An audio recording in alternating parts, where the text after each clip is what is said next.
Slocombe, I believe you were in charge of the Turkish bath on the Titanic. I was. And where were you when the iceberg hit the ship? I was in bed. And when did you first realize things were wrong? Well, naturally the fog woke us up, and everybody got to their feet, and I went into a little passage and I met the second steward, which was Mr. Dodd, and he said, "For God's sake, get some clothes on, get up on deck." I said, "What's wrong?" He said, "I don't know." So, of course, I had a coat on, a nightdress, and we got up on deck, and everybody was most cheerful. When did you first realize how serious things were? I didn't think it was serious because I didn't think it was possible a big ship like that could sink. And everybody was busy, and they was lowering the lifeboats, and the crew were marvellous. Everybody was cheerful. How did you escape? In the last lifeboat, and I didn't want to go. And then, of course, you realized that things were very serious. Yes, I did. And did you see the ship sink? I did. It sank very quickly. That must have been a most dramatic sight. It was, because you could just see the lights going down and down. Did you hear the music playing? I did. Almost till the end?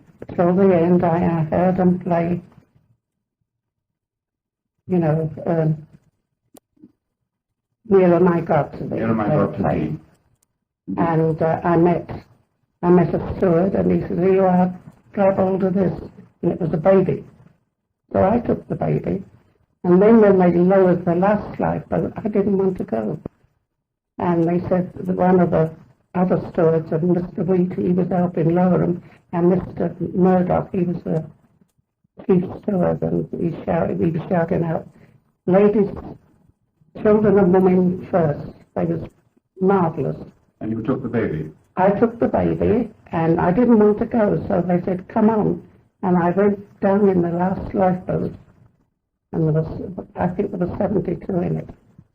And you could hear the ice crash in the sides of the boats. You saw ice all round you? Oh, yes, crashing. And the water, the ocean was as smooth as a pond. And you were in the water until, you were in the boat until the daylight? Yes, the bright daylight.